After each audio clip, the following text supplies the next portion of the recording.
This show is presented by Narmada भोग, स्वाद वही जो अपनों को करीब लाए। नमस्कार, मेरा नाम दीपांशु कुंवर है और आप इस वक्त देखना शुरू कर चुके हैं पगडंडी। पिछले कई दिनों से आप हमारी वीडियोस देख रहे होंगे। वीडियोस के माध्यम से भर्ती घोटालों की बात हो रही है। बहुत सारी ऐसी वीडियोज हम आपके सामने लाए और हमारी कोशिश भी है, एक मुहिम भी है कि जो लोग आंदोलन कर रहे हैं, जो लोग बेरोजगार हैं, जो लोग क्रांति में बदलने की कोशिश कर रहे हैं इस आंदोलन को, उन लोगों से मुलाकात की जाए और कोशिश की जाए कि किसी विशेष मुद्दों पर बात हो। सुबह का समय था, लगभग 10 बजे हुए थे, मेरे पास से एक कॉल आता है। वो कहते हैं कि हम हल्द्वानी पर स्थित बुद्ध पार्क पर एक प्रेस कॉन्फ्रेंस आयोजित कर रहे हैं जहां पर हम एलटी घोटाला जो है उस पर बात करेंगे। कहीं बाहर जाना था लेकिन कोशिश की कि पहले उनसे मिल लेते हैं, उसके बाद जो है आगे के प्रकरण को जांचेंगे। फिलहाल जो आज का मुद्दा है वो एलटी भर्ती परीक्षा है, जो कि कहीं ना कहीं घूमता नजर आ रहा है। उस समय के शिक्षा मंत्री का है अरविंद पांडे पर। मेरे साथ कुछ लोग मौजूद हैं। आप बताइए, जो आज आपने यहाँ पर प्रेस कॉन्फ्रेंस बुलाई है, जो लोगों से बात करने का आपका आज का मकसद है वो क्या है? किस तरह की दिक्कत परेशानी है? जो आपने अभी डॉक्यूमेंट्स कलेक्ट किए हैं वो क्या हैं?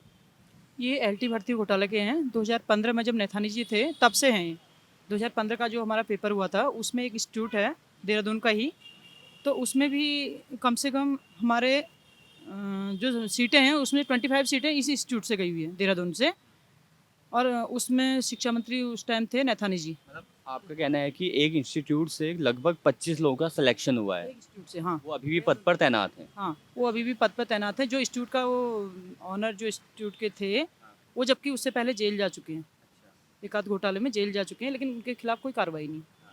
अब शिक्षा मंत्री जी कहाँ बैठते हैं, मुख्यमंत्री जी कहाँ बैठते हैं, उनकी नज़र नहीं पड़ी ना। 2015 में एक चीज़ और है, जब पेपर होता है, ठीक है, रिजल्ट आता है, उसके बाद आप वेबसाइट बंद कर देते हो। 2017 का जब हमारा पेपर होता है एलटी का, उसके बाद उसका रिजल्ट निकल जाता है और आपकी वेबसाइट तब खुलती है और 2015 का वेटिंग आप वहाँ देते हो हमें। वेटिंग लिस्ट 2015 की 2017 में, जब 2018 में हमारा रिजल्ट निकलता है 2017 के पेपर का एलटी का, उसके बाद वो वेटिंग लिस्ट आती है। तो इसका क्या मतलब है, इसका क्या मतलब है? और 2018 वाला मामला भी हमारे पास है। वो ये सारी ओमार सीटें जो आप देख रहे हैं, ये हमारी शारीरिक शिक्षकों की है, फिजिकल टीचर की एलटी में।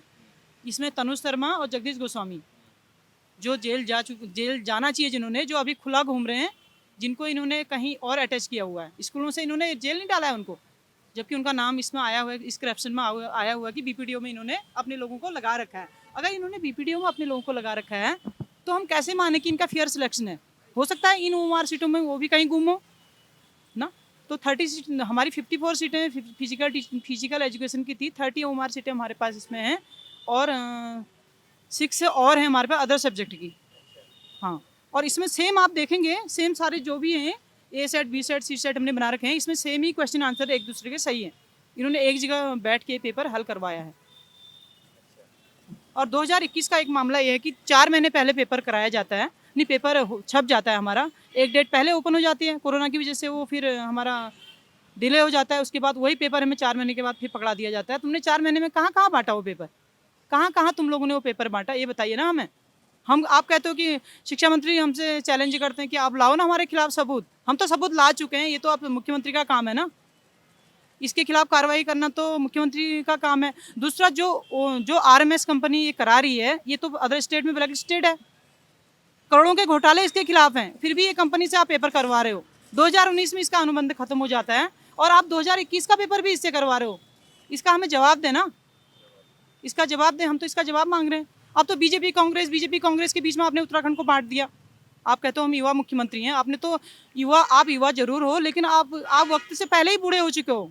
हम बीजेपी और कांग्रेस की बात नहीं कर रहे हैं, हम किसी पार्टी की बात नहीं कर रहे हैं, ना किसी पार्टी की तरफ से आए हैं। और एक यहाँ का नागरिक होने की वजह से हम वोटिंग करते हैं।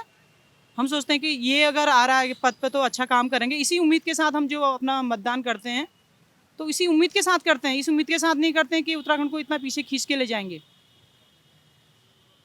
उत्तराखंड के कुछ सवाल हैं, कुछ युवाओं के सवाल हैं, जो मुझे समझ में आया कि यहाँ पर बहुत सारी ओएमआर सीट्स हैं और इनका कहना है कि ये जो सभी सीट हैं इन पर एक जैसे उत्तर यहाँ पर देखे गए हैं और जो इनको अगर हम मिलाएं तो एक जैसे हैं और एक जगह बैठकर इसे हल किया गया है। कुछ कंपनी पर सवाल हो रहे हैं जो परीक्षा करवाती थी, उसका अनुबंध जो है 2019 पर समाप्त हो जाता है, लेकिन प्रायोजित क्या रहता है कि 2021 के जो परीक्षाएं होंगे वही कंपनी कराएगी। मेरे साथ कार्तिक भी मौजूद हैं। कार्तिक, आपका क्या कहना है? जी देखिए, जो ये घोटाला है, सबसे सबसे प्रमुख इसमें क्या है मैं आपको बताऊं।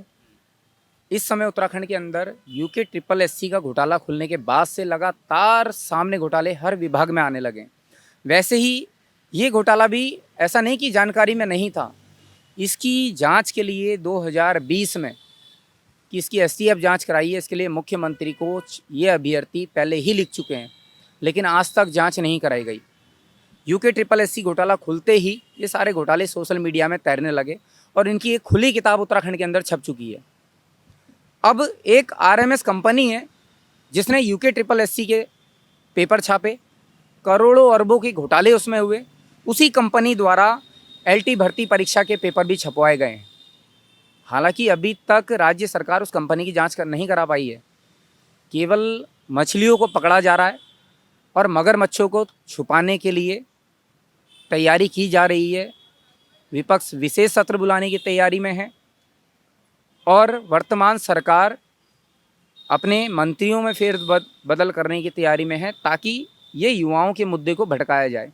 लेकिन इस बार ऐसा नहीं होगा। पहली चीज़, उस कंपनी से आपने पेपर छपवाया जो लगातार घोटाले में सामने आ रही है। दूसरा, देहरादून का एक इंस्टीट्यूट है डेल्टा कोचिंग इंस्टीट्यूट के नाम से। उस इंस्टीट्यूट के 25 से 30 छात्रों का जो वहाँ कोचिंग लेते थे उनका सिलेक्शन एलटी भर्ती परीक्षा में हो जाता है। चलिए हम ठीक है, वो छात्र हम मान लेते हैं कि उन्होंने मेहनत करी तब पास हो गए, लेकिन उसी इंस्टीट्यूट के मालिक को वीडियो वीपीडीओ में पहले ही जेल हो चुकी है एक बार उस घोटाले में। तो अब तो हम नहीं मान सकते ना कि वो पारदर्शिता के साथ इंस्टीट्यूट चला रहा था, जबकि वो पहले ही जेल जा चुका है।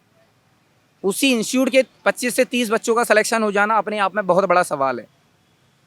एलटी भर्ती परीक्षा की 2018 में चयनित हुए तनुज शर्मा, जगदीश गोस्वामी हैं जो खुद एक घोटाले में पहले ही जिन्हें जेल जाना था, उन्हें वहाँ जेल न डाल के राज्य सरकार द्वारा दूसरी जगह फ़िलहाल अटैच कर दिया गया है।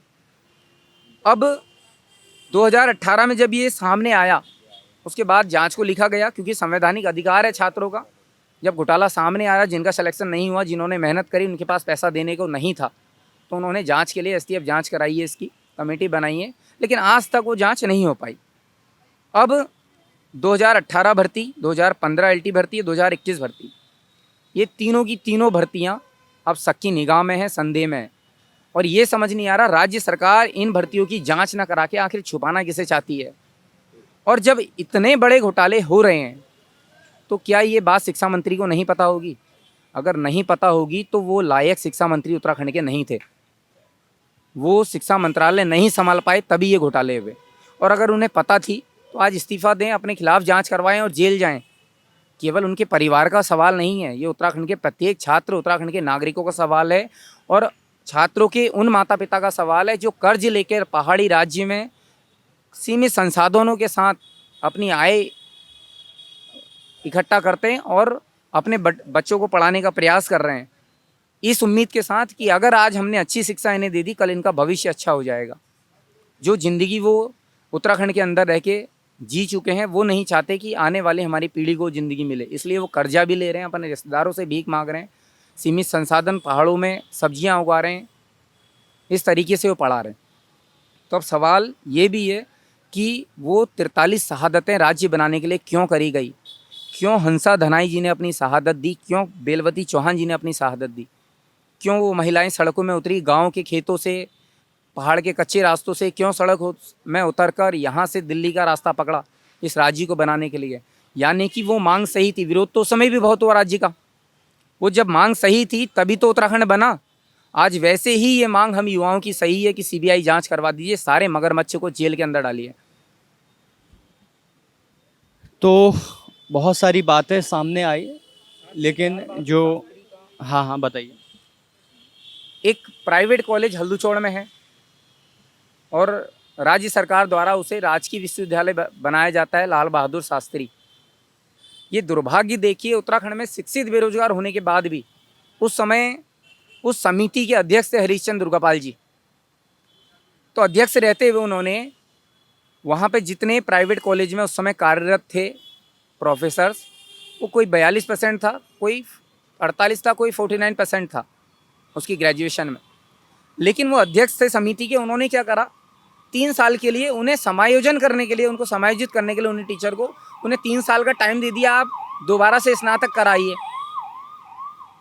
और फिर आपको यहाँ समायोजित कर देंगे। ऐसा मजाक क्यों उत्तराखंड के उन शिक्षित बेरोजगारों पे, जब आपने राजकीय बनाया, आपने सीधे विज्ञप्ति निकाल के नए लोगों को भर्ती क्यों नहीं करा? क्यों आप वो प्राइवेट कॉलेज राजकीय होने के बाद भी उस आदमी का था जिसका पहले था? वो तो राज्य का हो चुका था ना, राज्य की संपत्ति बन चुकी थी, तो निकालते विज्ञप्ति, शिक्षित बेरोजगारों करते। आपने उन्हें टाइम दिया, वो मेरठ गए, यूपी गए और वहाँ से दोबारा डिग्री ले आए। तो आप उनकी दूसरी डिग्री को वैध बता रहे हैं, पहली वाली अवैध कैसे हो सकती है? तब तक तो समायोजित करते वक्त, और आज भी जल्द मैं उसका खुलासा भी करूँगा, आज भी वहाँ कई शिक्षक वही 42-49% लेके आज भी प्रोफेसर बने हुए हैं, जबकि 3 साल का टाइम उन्हें दिया गया था। ठीक है, तो बहुत सारे मुद्दे निकल रहे हैं और जितने आगे हम बढ़ रहे हैं उतनी गहराई हो रही है। हमारे पहाड़ पे कहते हैं कि ओखली होती है, ओखली से बाहर अगर ज़्यादा उसमें मडवा पड़ने लगता है तो वो बाहर बिखरने लगता है, बिखरता है तो दिखता है। तो वही हाल है, जब तक सब्र था युवाओं ने सब्र किया, लेकिन अब सब्र का बाँध टूटता जा रहा है। क्या सही है क्या गलत है ये तो हम फैसला नहीं कर सकते, लेकिन अगर मेरी ये वीडियो शासन तक पहुंच रही है तो इन बातों को सुने, इन बातों को संज्ञान में लें, उन बातों को अस्तित्व में लाएं, कोशिश करें कि इनका समाधान हो, कोशिश करें कि युवा का समाधान हो, कोशिश करें कि अगर पहाड़ से कोई युवा पेपर देने देहरादून जैसे शहर पे जाता है कर्ज मांग के, तो उसे इस बात का सामना तो ना करना पड़े कि पेपर आउट हो गया है, पेपर चोरी हो गया है, या जो विज्ञप्तियाँ हैं वो कहीं ना कहीं पैसे का शिकार हो चुकी हैं। बातें बहुत सारी हैं लेकिन समय बहुत कम है, आगे भी बहुत ज़्यादा कोशिशें ज़रूर करेंगे। देहरादून हो, चाहे हल्द्वानी हो, चाहे अल्मोड़ा, किसी भी शहर किसी राज्य तक पहुँचेंगे, कोशिश यही है। फिलहाल आप हमारे साथ जुड़े हैं, देखते रहे पगडंडी। धन्यवाद। पहाड़ों की ऊंचाइयों में बसा, चुनिंदा गेहूं से बना, स्वच्छता और शुद्धता की पहचान, पीढ़ी दर पीढ़ी चले आए, पारंपरिक चक्की से पिसा, हमारे श्रम का फल है आपके परिवार का भोग। नर्मदा भोग, स्वाद वही जो अपनों को करीब लाए।